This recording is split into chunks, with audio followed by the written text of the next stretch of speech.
Hello, you're watching World Talks on TVP World. My name is Sasha Farbach.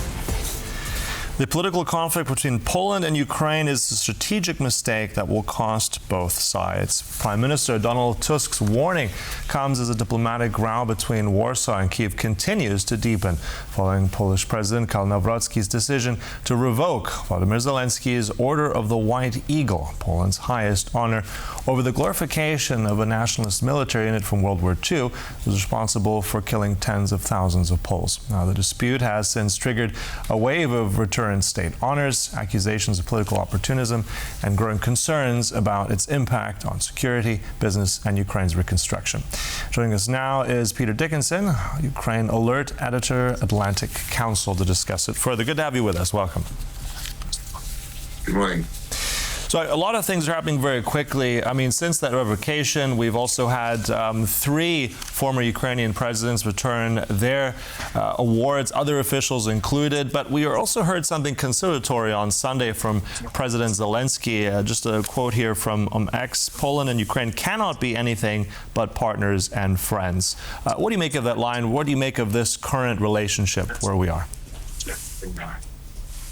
Well, I think Zelenskyy is certainly holding out an olive branch there. He's trying to remind his Polish colleagues that fundamentally the two countries, their fates are very much intertwined, historically in a broad sense, but especially now in the context of Russia's invasion, that they really need to stand together and that they must ultimately do so. So I think he's perhaps looking to calm down the situation a little bit after the response from the Ukrainian side in recent days. As you mentioned, the return of these state awards from a number of different Ukrainian officials, including three of the previous presidents of the country, all of whom have made a point of stressing that they also work toward reconciliation, going back to the late 1990s and the time of Leonid Kuchma as president of Ukraine. So this has been a long process of trying to rebuild, to heal the wounds of history, and then yet again now we see those wounds being ripped open once again. So this is certainly not something that this row that the Ukrainians would welcome, but they are taking a position that they feel they have to defend their side, their stance, but at the same time, as we saw from Zelenskyy yesterday, also looking to underline the need to try and move beyond this and get back to the important matter of standing together against Russia. Mm-hmm. And that's also something that's been echoed, warning that this is someone who gains the most between this row and the dispute is Moscow itself. But at the same time, you said, the olive branch by Zelenskyy, but then also we have on the Polish side the president who revoked this order in the first place, then other presidents on the Ukrainian side. I mean, is it escalating? Has it now sort of reached its zenith? Do you see this going in a different direction? Where are we right now? Because there's symbolism here, but there's also, of course, politics. Yeah, there's a lot of politics. I mean, I think from a Ukrainian perspective, certainly the Ukrainian side, there is a sense that they're being dragged into Polish domestic politics here. They feel that the issue of UPA, while Ukrainians are well aware of the huge sensitivity in Polish society toward the issue of the Ukrainian insurgent army and the atrocities that were committed in Volyn during World War II, there is a sense that the rehabilitation of UPA in a broader sense in Ukraine is not a new thing. It's been going on for decades. There have been monuments to UPA since the early 1990s across Ukraine. They enjoy official veteran status, the former fighters of UPA, and they're seen in very much from a Ukrainian perspective in the context as an anti-Soviet force, a force that fought against Russian imperialism and Soviet imperialism, into the 1950s. And now all of a sudden they're being dragged. This is being, the one incident, the renaming of this military unit is being used as a cause to reignite the debate at a very, very high level, targeting Zelenskyy. So the Ukrainians feel that this has been artificially engineered, as it were, to create a scandal for Polish domestic issues. They feel like this is not the time to be raising this issue at this level and in this manner.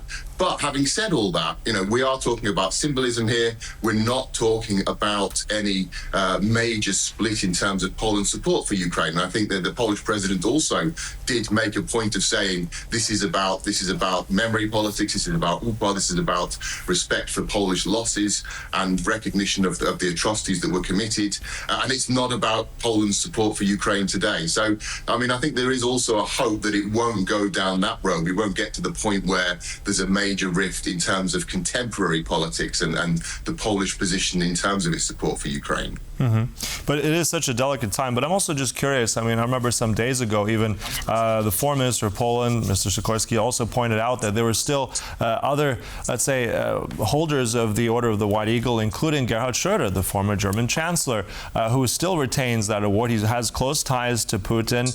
He was recently again in St. Petersburg. Why do you think President Zelenskyy isn't, let's say, pointing that same criticism towards someone like that? Right, indeed. I mean, I think that Zelenskyy himself, actually, in an earlier and more combative response, did also list a number of holders of that award, including, I think, Benito Mussolini and some Russian emperors, or maybe Catherine the Great, if I'm not mistaken. You know, so there are a lot of other figures who could be considered controversial from a Polish context. You know, in terms of Polish history and modern history, that certainly, you know, you would question why Zelenskyy is being singled out. Again, this is something from the Ukrainians see this as political opportunism. They see this as a way to appeal to a certain constituency within Polish domestic politics, and they feel that they're being dragged into that fight, which they're very resentful for. They're very much opposed to. But you know, this is a big issue. You know, the Volyn massacres are a major issue of contention between Ukraine and Poland, have been for a long time, and that's something that Zelensky's conscious of, and I think all Ukrainian politicians are. So it's something that they've got to try and somehow get round if they're going to keep together as key allies in this war against Russia. Key allies, indeed. Now, I'm also curious about how this is going to play out, and we have a major Ukraine reconstruction conference that's to take place very, very soon in Gdańsk in northern Poland. Now, it's supposed to be co-hosts of both Poland and Ukraine. We were hearing that President Zelenskyy would come. We're still not 100% sure of his attendance now. What is this kind of row? How does that impact, let's say, that future also of speaking about things that are really important, like reconstruction, like business interests that Poland and Ukraine have?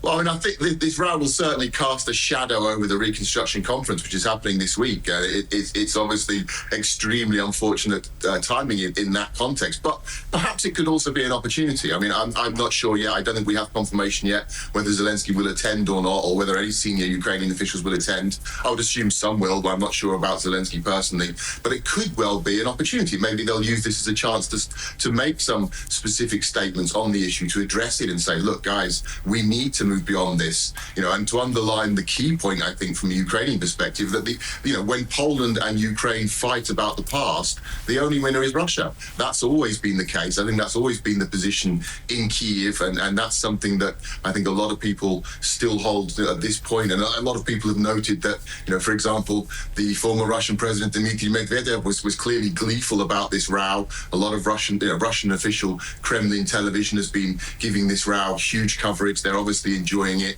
you know, and so that's the key message, you know, that Russia is the winner here if this row continues. I think it was Donald Tusk that says when Ukraine and Russia fight, when Ukraine and Poland, fight about the past, Russia will win the future, or words to that effect. So maybe that could be the message coming out of the conference. The conference, of course, is a recovery conference, so it's all about the future. It's all about building that future together. And I think the Ukrainians, broadly speaking, would like and would expect Poland to play a very significant role in Ukraine's future recovery in terms of the rebuilding of the country, in terms of the country's integration into the EU and more broadly into the West. You know, that's sort of a natural relationship for the two countries to foster. So, you know, there's a lot at stake here, and maybe this conference could be an opportunity to bring the narrative back to that much more constructive focus. You mentioned an interesting point there, the European Union. I mean, this is also something that is very key, a topic where Ukraine has just opened that first cluster, this chapter. There's 6 of them.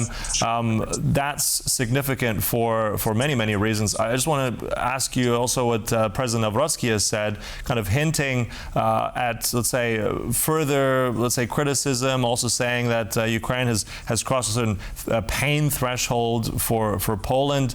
How do you think that's going to work out? Because ultimately you need also every member state unanimously to open and close these clusters. Is this going to, let's say, rear its head later on as these clusters are negotiated further? What do you make of it? Well, it could be the case. Yeah, I mean, certainly, if you look at it from from the position of the Polish president, if he were looking to apply more pressure on Ukraine, then I think the obvious area to do would be European integration. I think he'd be less inclined to do it in terms of military support, because obviously he's well aware that if Ukraine were to fall, if Russia were to succeed in Ukraine, Poland would be next in line, would be on the front line at least at a bare minimum. So that's something he would presumably be very, very loath to do. Whereas the European integration issue gives him more room to maneuver, perhaps more leverage. He might look to use that as an option to try and turn up the pressure on Ukraine somehow around this issue.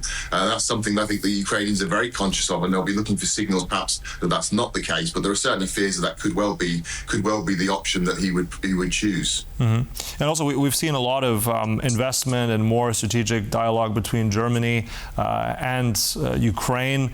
In a way, I mean, if this kind of route continues, does Poland lose out in terms of opportunities to other countries who are just continuing with that dialogue right now? Potentially, yes. I mean, there are certainly ups and downs. I mean, there's certainly minuses that could be for the Poles. I mean, there's a Polish role in Ukraine's reconstruction. It would be a strategic role, but it could also be a very profitable economic role. And there's enormous synergies between the Ukrainians and the Poles. There's enormous areas where they could be contributing more, and where Poland could become, again, a major participant in this reconstruction, which is going to be it's going to involve hundreds of billions of dollars. It's going to be one of the largest. Well, it's anticipated as one of the largest initiatives in Europe since the post-World War II era. So it's a massive undertaking. Poland has Poland has enormous experience in this. If we look at the way that Poland has modernized its cities over the last 20 years or so following its European Union membership, it's a model that Ukraine aspires to very much. So Poland has the sort of cultural affinity, it has the experience, it has the economic clout, so it's really a logical partner for Ukraine in the reconstruction. But of course, if these tensions were to escalate, if they become more deeply ingrained, if we see the relationship become more strained, there's going to be an inclination on the Ukrainian side also to look elsewhere, perhaps. But let's hope it doesn't go that way. Let's hope that they find some sort of a way to balance this issue, because there's obvious benefits from both sides from working together on the reconstruction. Yeah, and I think also, as you said, an olive branch offered there by President Zelenskyy, but also I think de-escalation on the side of Prime Minister Donald Tusk as well. We'll see how that plays out, hopefully for the benefit of both countries and Europe. Look, we'll close it there. Thank you so much, Peter Dickinson, UkraineAlert, editor, Atlantic Council. Thanks for your time today. Thank you. And thank you for watching World Talks, but stay right here on TVP World for more news and commentary. Goodbye.